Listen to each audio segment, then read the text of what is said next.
Assalamualaikum warahmatullahi wabarakatuh. Sahabat bonsai yang budiman dimanapun Anda berada. Selamat datang di AK Bonsai Station, yang mana di channel ini saya akan berbagi segala hal yang saya ketahui tentang seni bonsai. Namun sebelumnya saya mohon maaf bila mana nanti ada kesalahan. Dan saya mohon maaf lagi, saya tidak bermaksud untuk menggurui karena saya masih belum layak untuk disebut guru. Niat saya hanya ingin berbagi, itu saja. Selamat menonton, jangan di-skip videonya agar tidak ada gagal paham, dan silahkan subscribe dan tekan tanda lonceng di bawah agar ketika saya upload video baru nanti akan muncul notifikasi. Nah, untuk pembuatannya, misalkan kita ngambil dari cangkokan. Oh iya, ini dulu ya. Jenis-jenis yang bisa dan cocok untuk dibuat bonsai gaya tegak lurus ini ada banyak sekali ya sebetulnya. Cuman saya akan sebutkan beberapanya. Di antaranya ya cemara duri. Cemara duri itu biasanya cocok dan dia secara pertumbuhan alaminya aja sudah tegak lurus gitu. Terus selain cemara duri ya ada jenis-jenis berdaun agak besar, misalkan ulmus, gitu. Mustam cocok. Terus kemuning cocok, serut, santigi dan lain-lain itu rata-rata ya untuk gaya seperti ini bisa cocok sih. Nah, terus dari apa kita ngambil bahannya? Kalau kita ingin budidaya, kita akan mulai dari bahan cangkokan. Cangkokan itu biasanya kan sebelum ditanam di kebun kita tanam dulu di polybag supaya akarnya lebih kuat ya, lebih panjang dan lebar, dan juga pohonnya sudah mulai subur. Nah, ini kita mulai dari bahan cangkokan, misalkan seperti ini. Ini agak miring. Cangkokan,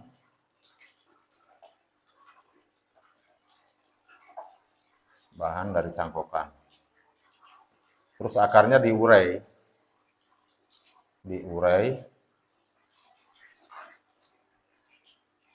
Ya, biasanya cangkokan itu kan akarnya ada di segala arah ya. Kalau diurai kan seperti rodanya delman ya, rodanya andong gitu. Nah, seperti ini. Tarik ke semua arah. Nah, terus untuk penanamannya ini biasanya dikasih alas. Dikasih alas supaya nggak ada akar ke bawah. Kalau ada akar ke bawah biasanya yang ini nggak akan tumbuh normal, terus yang ke bawah aja yang besar gitu. Dikasih alas, terus nanti ditanam gitu. Ya. Nah, terus untuk mendapatkan bentuk batang yang mengerucut kecil ke atas itu jangan, kalau kita bikin ini kan dipotong dari sini,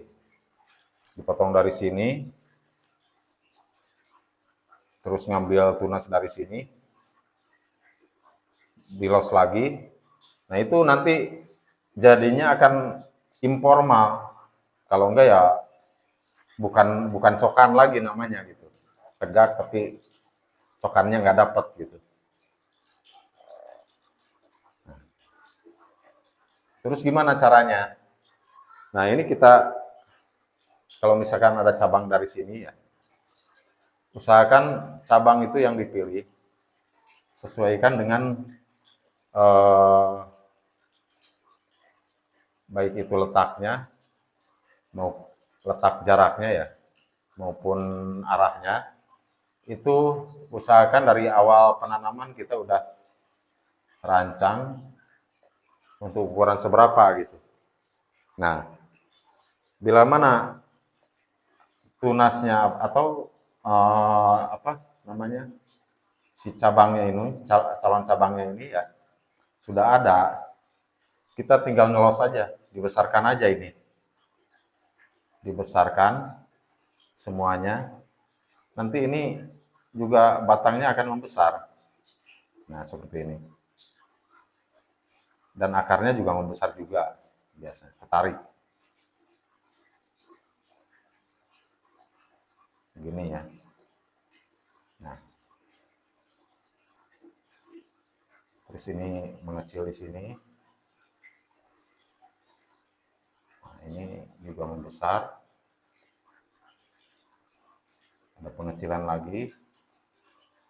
Semakin ke atas semakin kecil.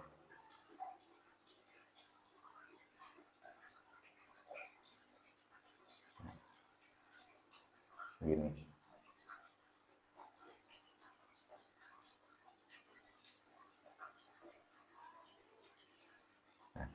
Kalau ingin apa batang bagian bawahnya lebih besar lagi ya kita besarkan lagi terus ininya. Cabang paling bawah terutama ya. Jadi ini kan lebih besar lagi.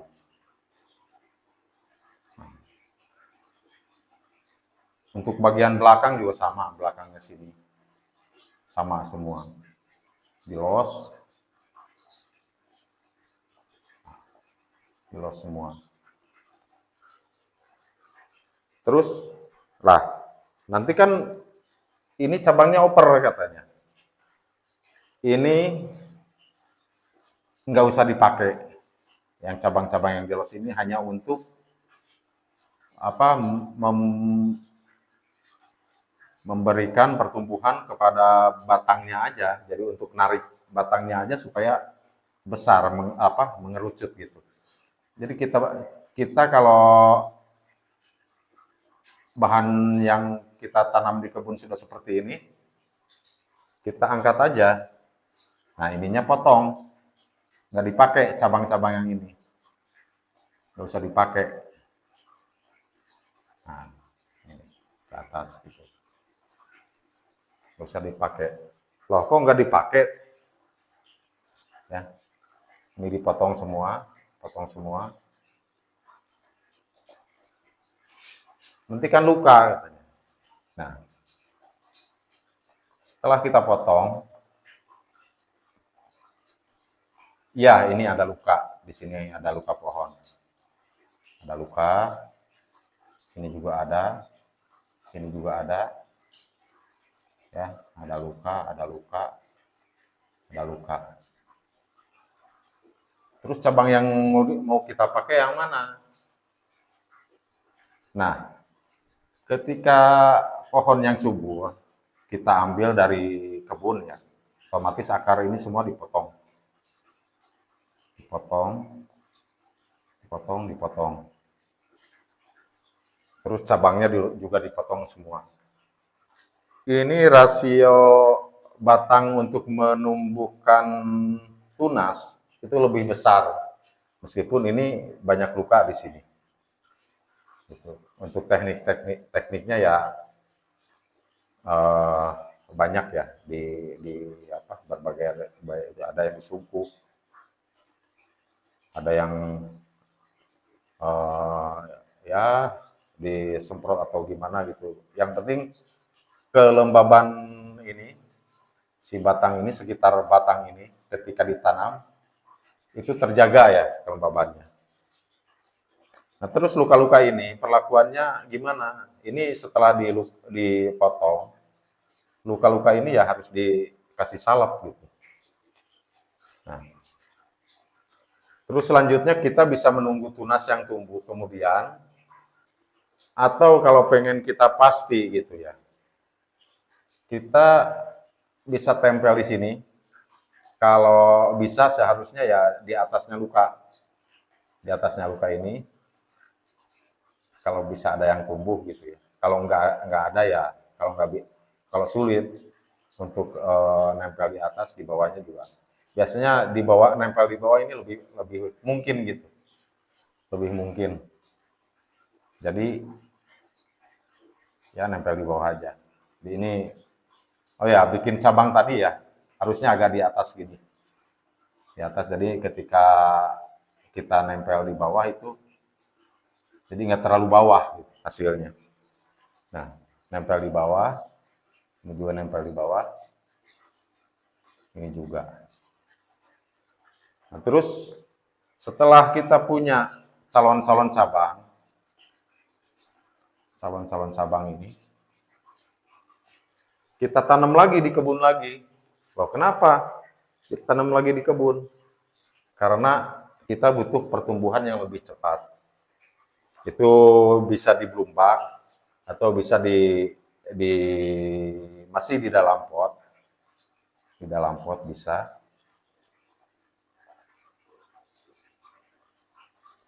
Masih bisa di dalam pot, cuman memakai metode akar di sulur gitu. Potnya pakai pot bolong gitu ya. Saya nggak menyarankan akar ditaruh di atas bibir pot karena itu akan sulit untuk jalan turunnya itu. Kalau ditaruh ke lubang ini, akan ditarik misalkan. Otomatis setelah tumbuh tunas kan akar juga tumbuh biasanya. Nah, ini diarahkan biar turun semua.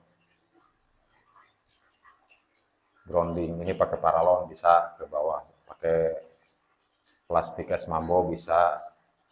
Pakai apa aja lah. Yang penting ada media untuk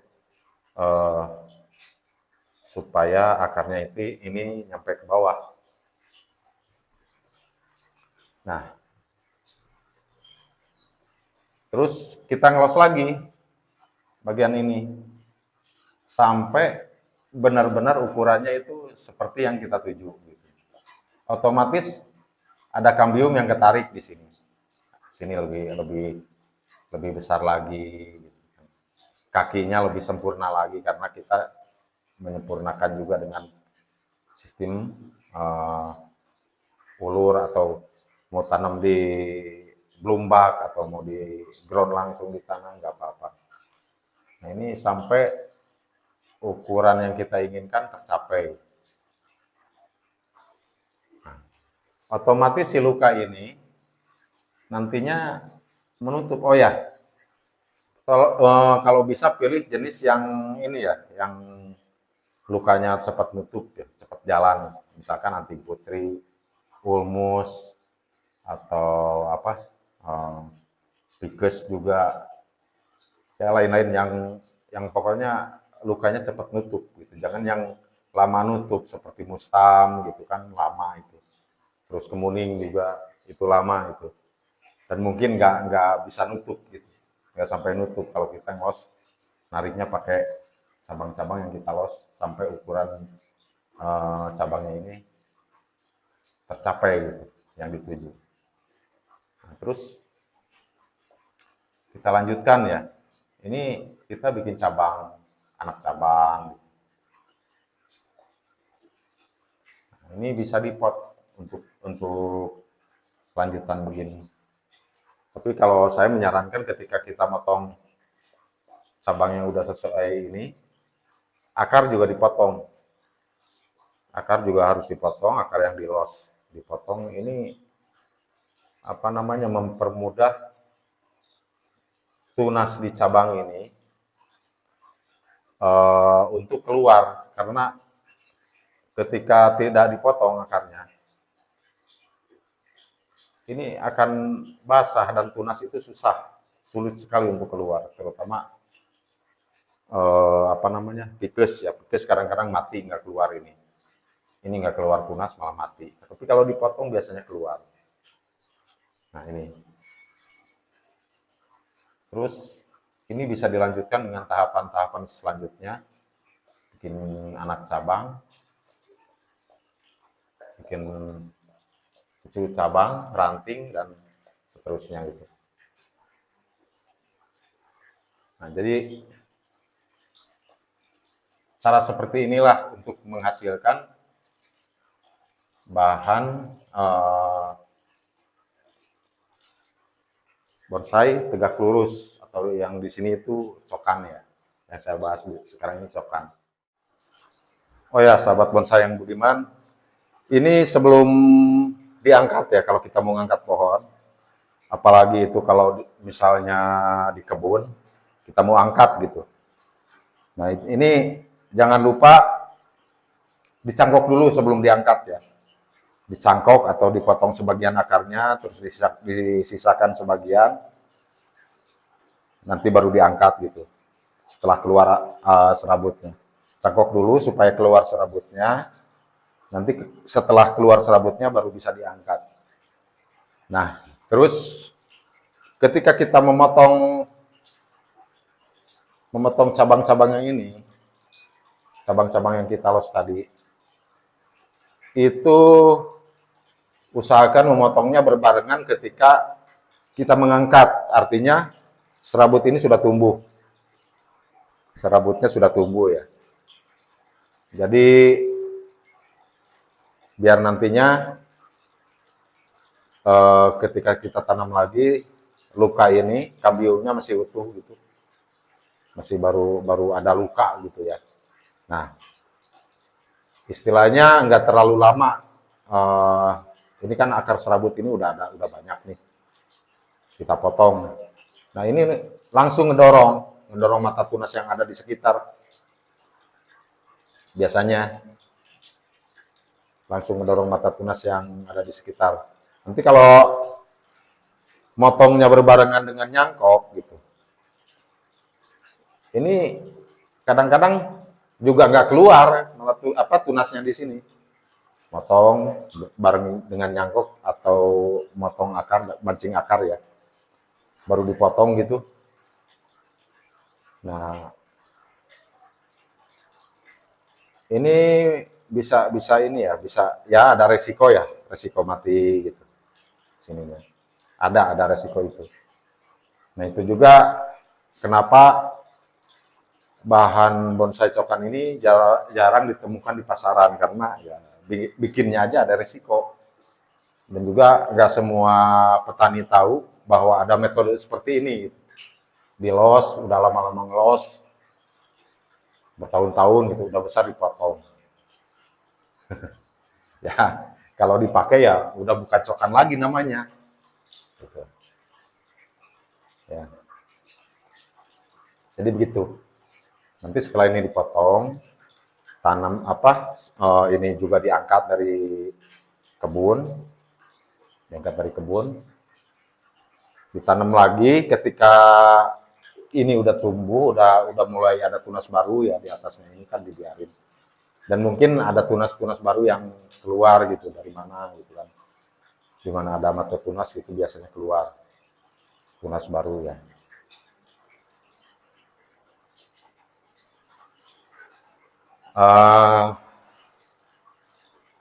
Baru nanti kalau nggak ada tunas keluar di arah yang kita inginkan, di tempat yang kita inginkan, baru kita tempel. Terus teknik lanjutan, bisa di pot, dibolong-bolongin, gitu. Bisa juga di blumbak atau di ground langsung ke tanah lagi. Dan ini dilos lagi,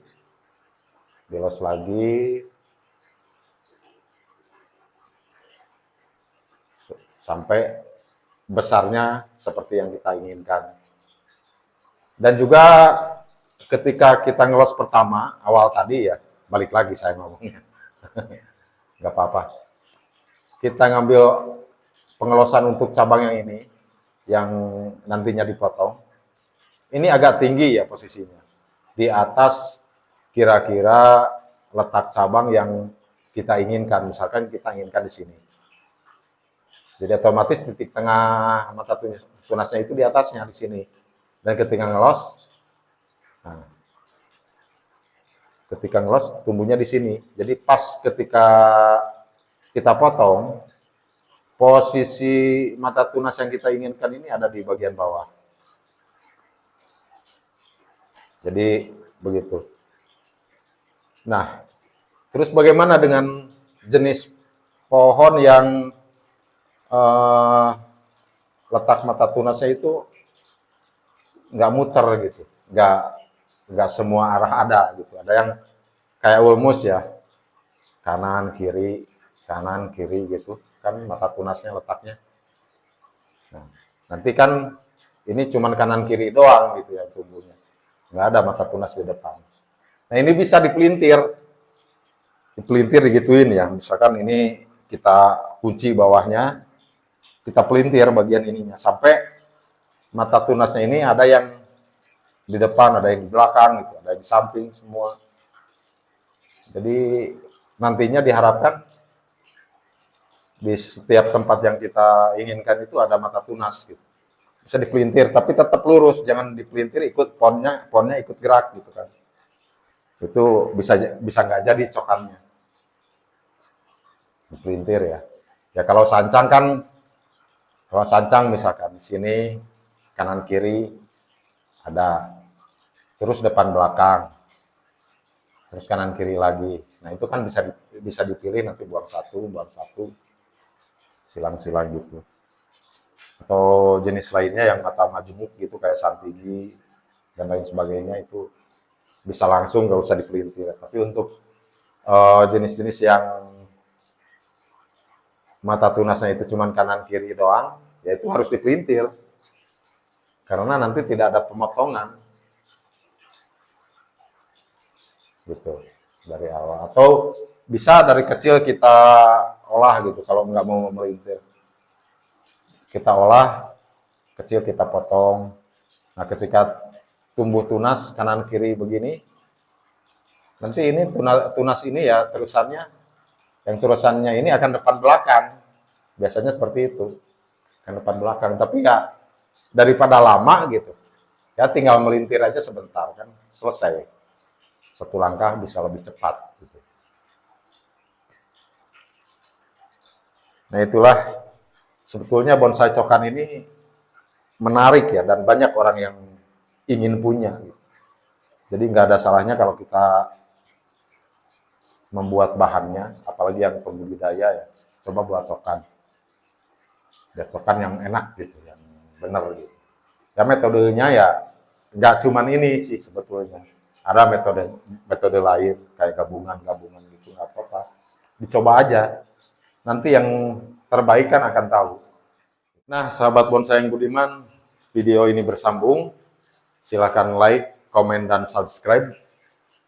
Jangan lupa tonton juga video saya selanjutnya. Dan jangan lupa pula selain kita menanam bonsai, tanam juga amal kebaikan di sekitar kita. Cintai dan sayangilah alam kita, karena sesungguhnya manusia adalah pengelola muka bumi ini. Jangan buang sampah sembarangan. Saya Asep Hayatul Hidayat, pamit undur diri. Wassalamualaikum warahmatullahi wabarakatuh.